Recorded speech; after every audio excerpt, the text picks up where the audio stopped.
The Bliss Business Podcast, the show about empathy, connection, and consciousness in business. Today's episode is brought to you by Zero Company, your paid search, social media, and programmatic ad experts. Welcome back to the show, everyone. I'm Steven Sakash here again with my co-host, Mike Liskey, and our special guest. So, according to recent global workforce studies, a strong majority of employees say they would trade some level of pay or perks for more flexibility, autonomy, and meaning in how they work. And at the same time, many leaders are still trying to retrofit traditional top-down work models onto a world that is now more hybrid, distributed, and project-based. The tension is clear. People want more agency in where and how they work, and companies need reliability, quality, and accountability at the same time. The question is no longer whether work models will change, but which leaders will be intentional about designing systems that will work for both human and businesses. Today, we're exploring innovative work models and what they look like in the real world, especially in industries that are not usually at the center of the future of work conversations. Mike, introduce our guest today. Absolutely, Stephen. I am delighted to, and I love how you put that in the intro. So our guest today is really none other than Alex Filipuk. You may know him as the CEO and the founder of Ideal Sighting. Now, Alex truly has a dynamic entrepreneurial background. His journey is quite varied because it spans multiple continents, sectors, and disciplines. In fact, born in Belarus and educated across Europe, he's built a career that blends technology, finance, and really hands-on operational leadership that we'll really dig into today. Now, before founding Ideal Sighting in 2019, Alex as well contributed to PayPal's European expansion, developed one of the first social media platforms in the Russian-speaking world, and built multiple successful ventures, including a performance marketing agency and even a translation company and a publishing firm with over 140 employees and actually quite a few construction businesses. So Ideal Sighting with that has quickly expanded through the franchising world across Canada and now in the United States. And Alex as well is now being recognized as an innovative leader in the home improvement space, designing really work models that bring structure, scalability, and opportunity to really a traditionally fragmented industry. So Alex, we are very much looking forward to our conversation today and hearing about your experience. So with that, welcome to our show. Thank you, Michael. Thank you, Steven. It's great to be on your show.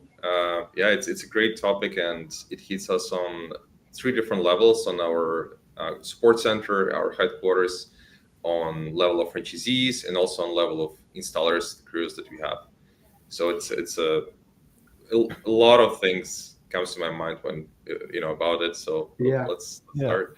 Let's get into it. So Alex, I know a lot of future of work conversations, they kind of, stay focused on tech or office-based roles, and those sometimes often get overemphasized, but you're building kind of innovative work models in a very different context with like crews on job sites. And of course, you got franchise partners and, local markets to deal with as well. When you think about innovative work models for the future, what does that phrase kind of mean to you, and how is it showing up in the way you've built Ideal Sighting so far? Well, I think a lot of this happening with changes in generations that are becoming employees right now, and those generations that are retiring, their expectations, their lifestyle that they want to design for themselves. All of this is changing quite fast. And I think the curve of how it's changing is accelerating because of all the technology and advancements that we have with AI and travel, ease of travel, all of those things. So it's definitely a combination of things that are around expectations of how people want to design their work part of their life. And for every person is a little bit different, but there are patterns. So it's a very big topic. So I'm happy to start whenever, like whichever part you want. Yeah, you mentioned those patterns. I think that might be a little bit more interesting. What patterns you've noticed? So number one is, I think people don't want to work from 8 to 5 anymore. I think it's number one. Number two, people don't want to commute to office. Number three, people don't want to have preset career that have very little room for change, like in an army. All of that is connected to technology changes, to what's happening with outsourcing, what's happening with remote work, people moving between different states, and so on and so forth. So one of the main ones, I was surprised to see that half of the population of the United States have some part-time gig that they do on site, according to Upwork, that the research a while ago. And I would never think that half of the population of the United States have experience working remotely for a company. That was before 2020. The research was before 2020. Wow. And of course, 2020 accelerated this trend, and now we're in the. I'll give you an example of our kind of support center, our headquarter. We have a couple of people that were working from Spain a few months, working from Europe, other countries, from Mexico, and so on and so forth. And the reason, or they work from Vancouver, but they don't come to office that often.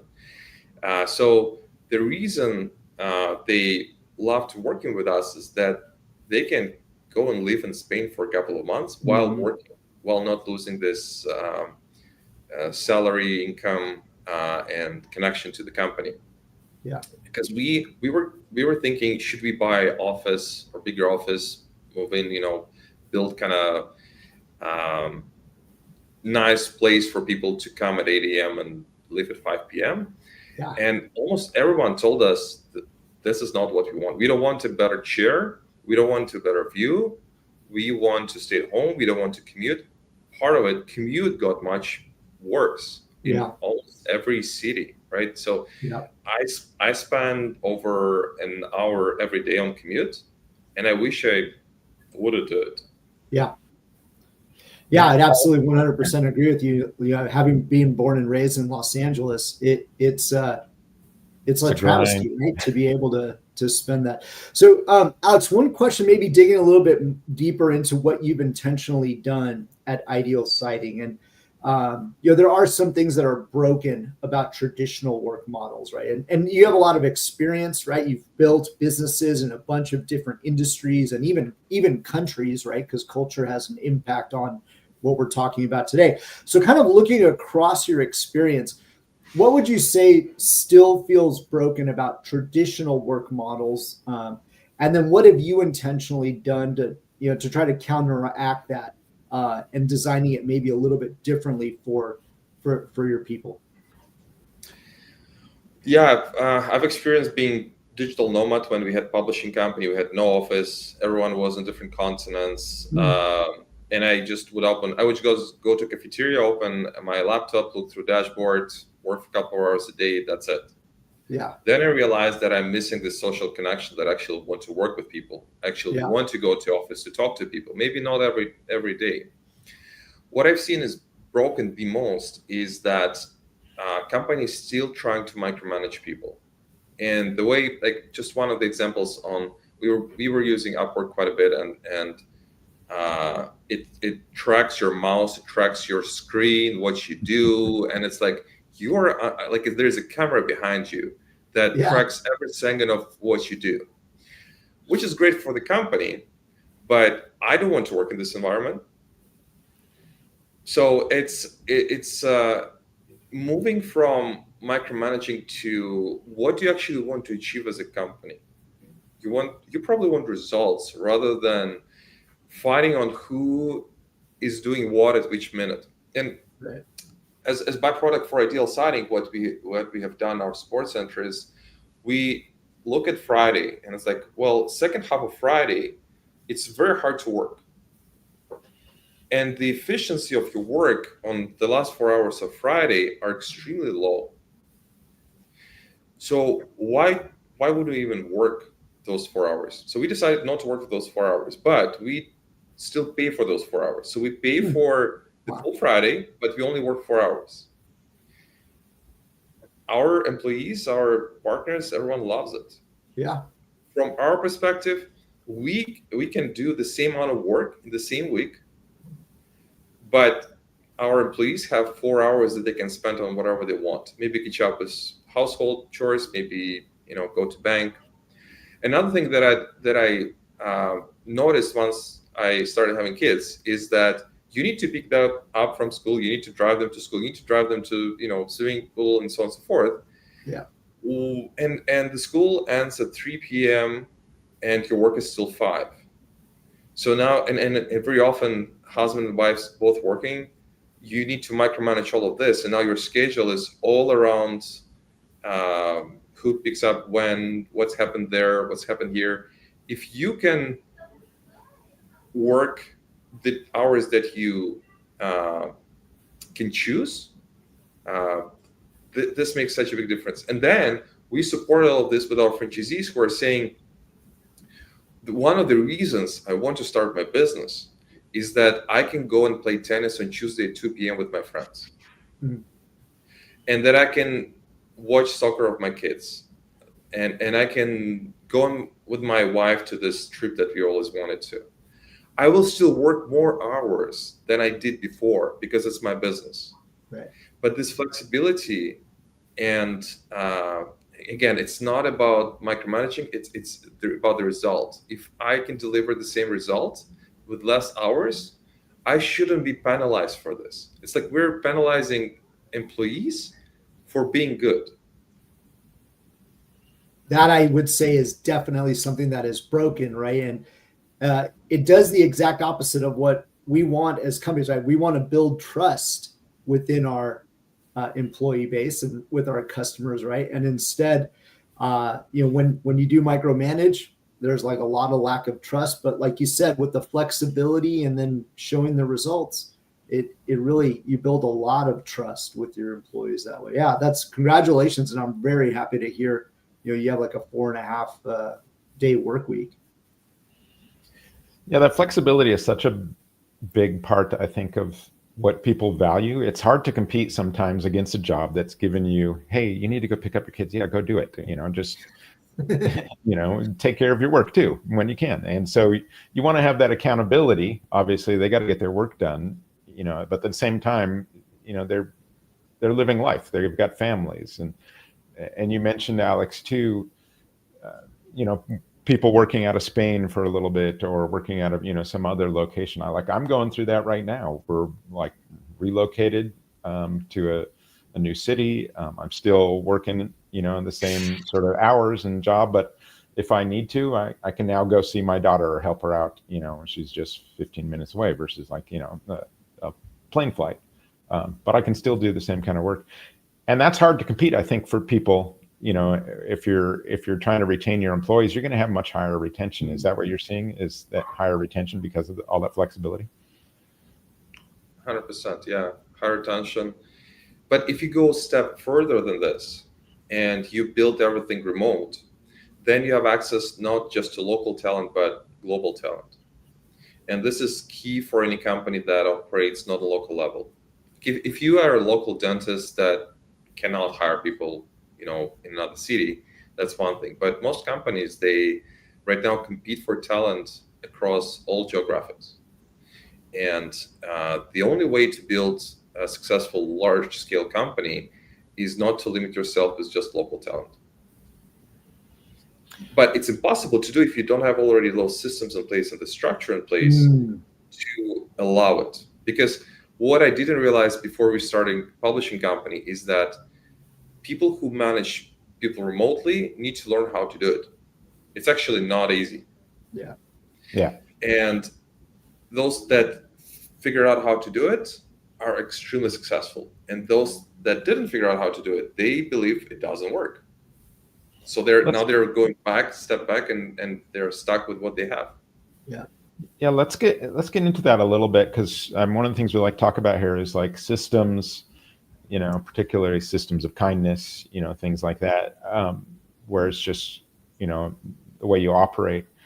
So I know, you've kind of led a network of franchises and contractors and teams working across, multiple cities and countries. From a systems perspective, what have you put in place so that your work model kind of supports performance, quality, accountability, and the human dignity side of things at the same time? Well, on the cruise level, we developed a system that treats them as professionals. What we have learned is that a lot of siding installers, they're treated as construction labor, even though they're very high-skilled carpenters. We changed it by transitioning to a professional approach, which everything is standardized, payment terms. We don't change anything, like it's always the same. And we treat them with a lot of respect, and we expect the same back. And as soon as they see the different attitude towards them, they typically prefer to work with us on every single project rather than work with someone else. So this is what we have built. It's kind of preset system. I cannot give you all the details of it, but I've never seen a company does it with crews, with installers. And the way we have done it is that it enables them be happy at work, earn 6 digits, and choose when they work, when they don't work. It's very similar to Uber when it comes to, I have one project in this area, this particular material, this is one I want to focus on more, because what we learned is that crews, similar to office people, don't want to drive 2 hours or even an hour to their project site. Sometimes they have to, but our job is to make sure that we give them projects that are very close to their home. And if we are successful at this, then they love working with us because they can do more during the day rather than commuting far away. So this is one thing that could, like, from outside it looks pretty simple, but it made huge difference. And now scaled, 90 locations, we see this difference across all markets. When it comes to our support center, centralized, call center, marketing, design, finance, all of those, we use EOS. So it's a entrepreneurial operating system, and once we implemented it, we see that this very basic structure of how to run business helps us to keep people in the loop, informed. They see their influence. They always have a voice in whatever is going on, but they also are accountable to the rest of the team. And it's weekly meetings where everyone see who's doing what. It helps us a lot to grow from this small startup that can everyone in the same office to organization with about 30 people now. Alex, I want to follow up on that. One point you made early on was the difference between being treated as a professional and being treated as a construction crew. For our listeners, describe what that difference really is. Sure. I'll give you like raw examples. So crew installer get penalized for smoking near the house, typically. Not in our case, but I mean, we don't want them to smoke next to the house, but what happens is a lot of companies, they add a fine, typically a $200, $300 fine. Wow. And then the installer will get sometimes cut his wage like in half with those fines. Wow. Second is they change, so they agreed on a particular amount, and then when it's time to pay, they change it. And then they try to find things, reasons on, oh, you didn't finish this on time, or you did this. So there's very little predictability of the end result. Sometimes there's no contract, there's no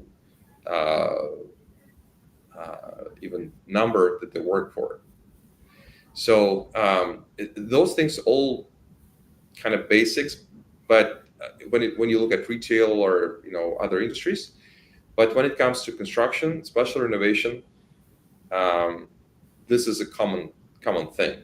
And now the third very important one is crew agree on particular pay, and they finish the project, and the company says, yes, we'll pay you. We will send us an invoice. We'll send it to our accountant. Accountant is on vacation now, but she'll be back in 2 weeks. And after 2 weeks, she will put you through our pay cycle. Our pay cycle is once a month, and then you'll be paid at the end of the cycle. So in another 4 weeks after those 3, and then I will mail you a check. It will probably take another week. So you will see money only in 7-8 weeks. And it sounds like they want to pay you now, but you still get your paycheck in 8 weeks. And it's done on purpose. Like, this is how companies manage cash flow. Why they cannot manage cash flow better? Because they are not professionals themselves. They don't know how to do it better themselves. So what we have done is, one of the things is, we get an invoice, we pay ACH the same day or the next business day. Once crews start getting money next day, they're like, I didn't know it's possible. Because in their mind, there's this accountant that releases a check, and it's like, no, it's not. Accountant gets your invoice, and accountant records the transaction. But whoever initiates the payment, typically the owner of the company or someone like a general manager, they can do it in 10 minutes. Yeah, and a simple technology, right? That's been around for a while. Way to leverage the technology. Yeah.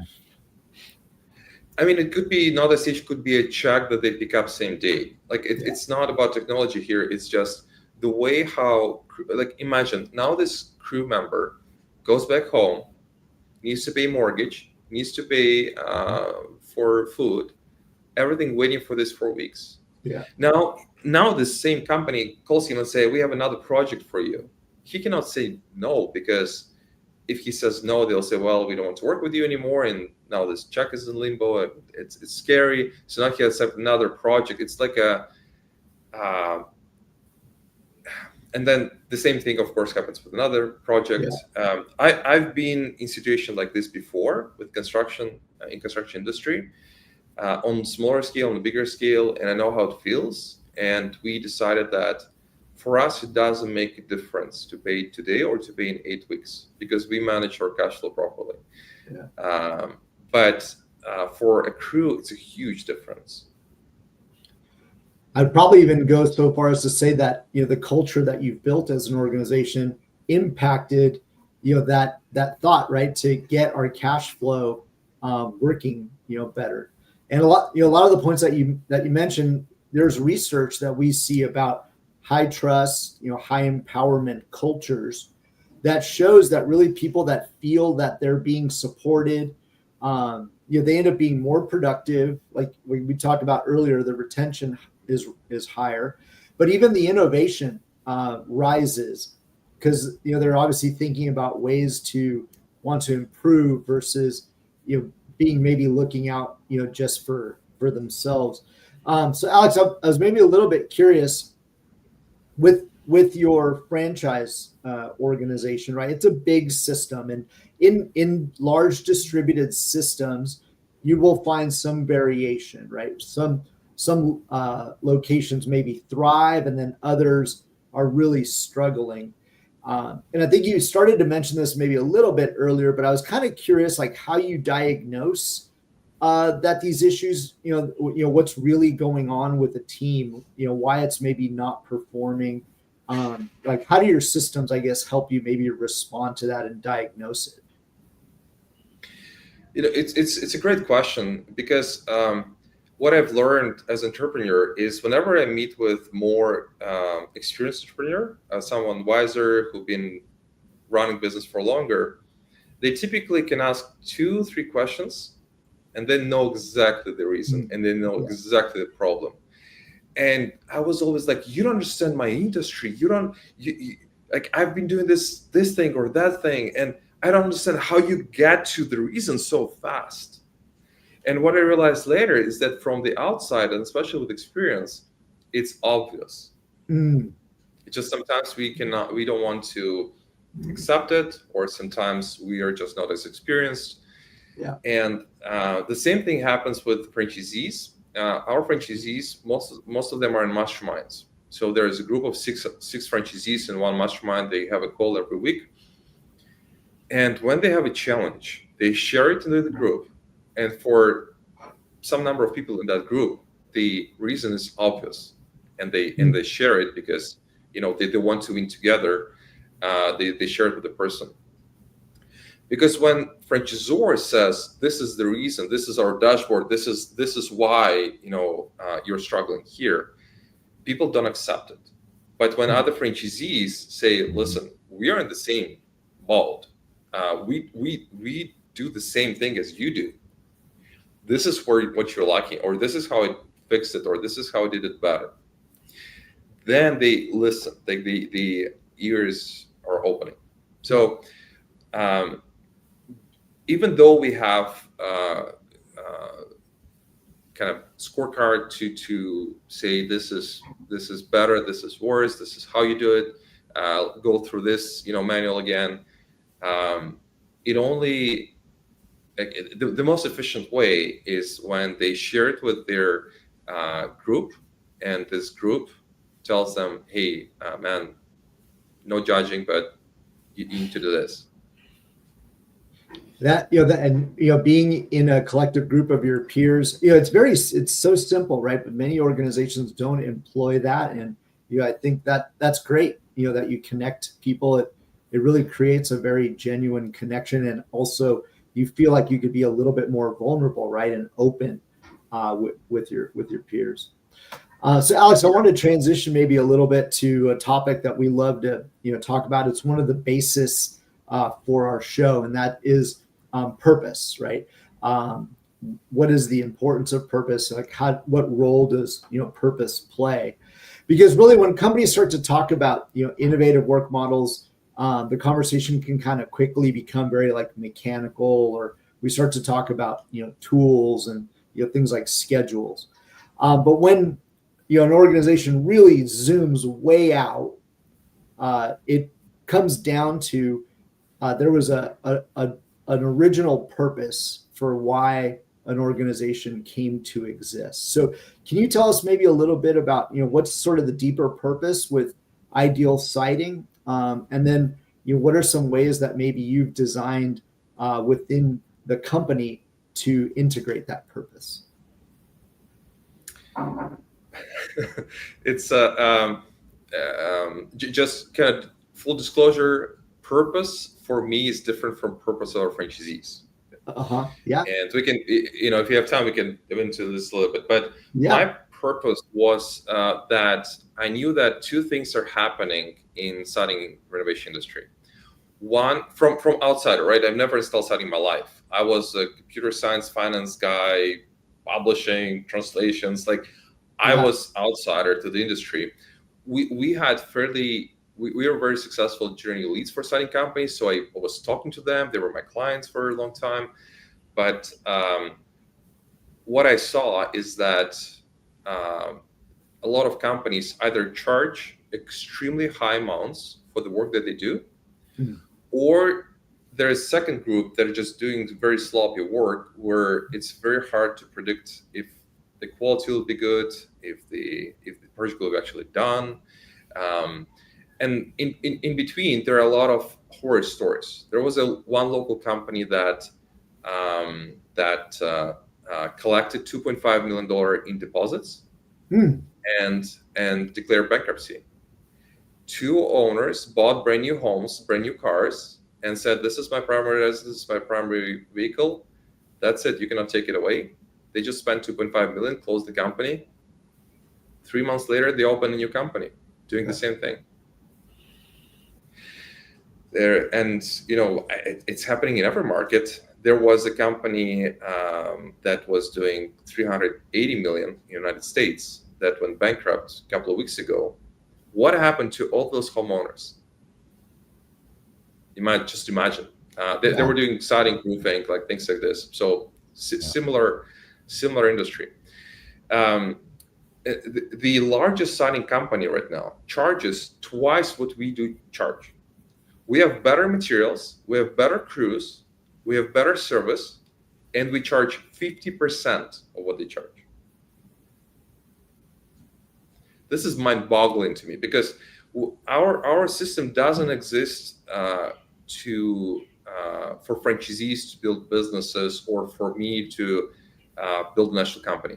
It exists for homeowners to have access to a reliable company with predictable results. Like that's it. Yeah. Well, we are not like Red Seal.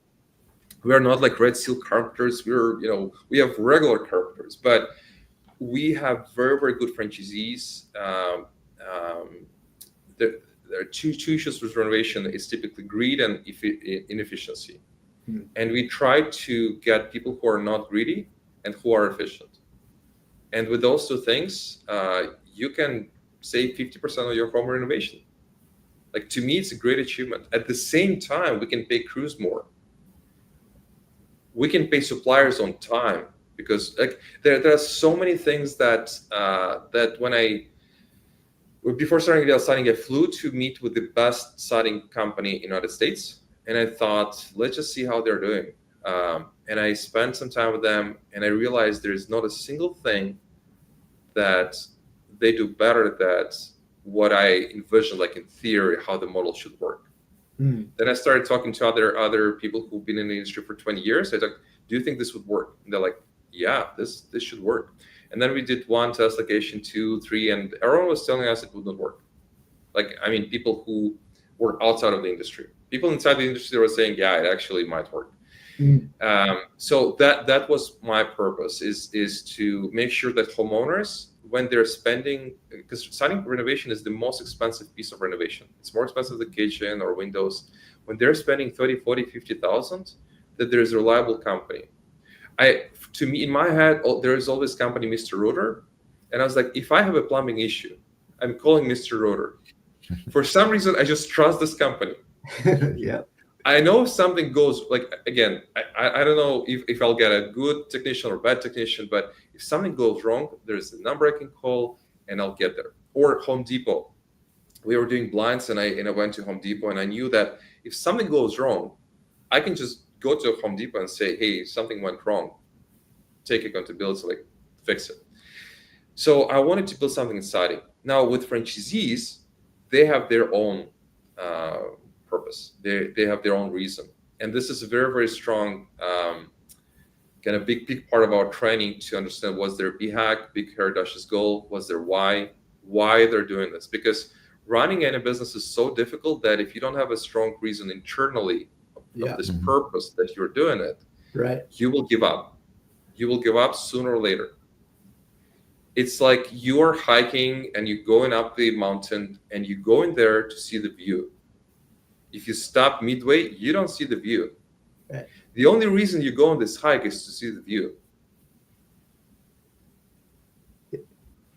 Yeah, that's absolutely right. It's a great, illustrative way to put it. You got to have that motivation there behind you. But I think, what a beautiful purpose that you have, and I'm sure that many of your franchisees share that same, right? They want to build a better company and provide a better service. Sure, there's building their nest egg and doing things for their family, but like you said, at the end of the day, what maybe has them go to work and deal with a difficult customer, because of course, not all customers are easy, is like you said, at the end of the day, you want to create a better organization and deliver top-notch service. And like you said, it gets rid of the greedy people. It gets rid of the inefficient folks, because they just their personal purpose just won't connect with the kind of purpose that you've created there. All right, we've got an audience question. Let's go to that. Let's bring that up on the screen. So it's from LinkedIn. If young entrepreneurs came to you for advice about designing work for the next generation, what would you recommend?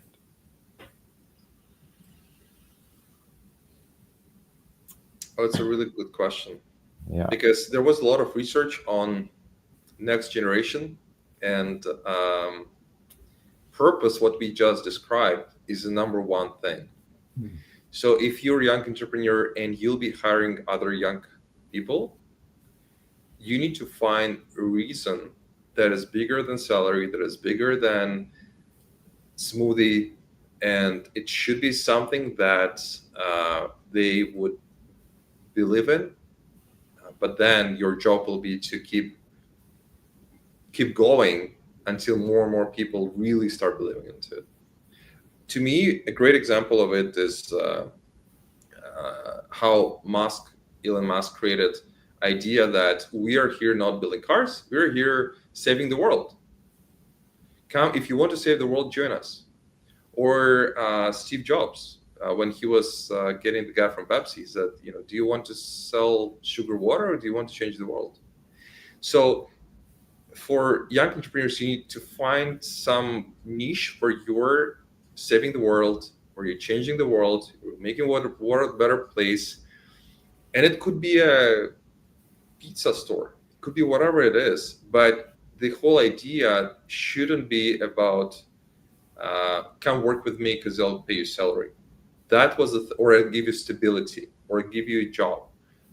That would work with 2 generations before that. Yeah. For this new generation, it doesn't work. Yeah. So Perfect answer. Yeah, I love it. So Alex, one question we always ask is some form of this. Is what role does love play in business? Well, I think service business is all about love. I think service businesses, could be a restaurant, siding installation company, painting company, you're serving people. If you don't love people, if your heart doesn't have enough love in you, it will be very, very difficult for you to be successful at this. It should be we were talking at our last conference about love languages at work. So some people want to have words of affirmation, some people want to have more time with their manager or with the founder. Some people want to have gifts from company. Like the pay structure wasn't the number one thing. There are different love languages. And when it comes overall about love in business, you have to love your customers, you have to love your employees, you have to love your vendors. Otherwise, you're becoming a toxic element in the industry that everyone will be getting rid of. To me, it's easier because I'm Christian and I have different level of love that I have, and I'm removing myself from love flowing kind of through people.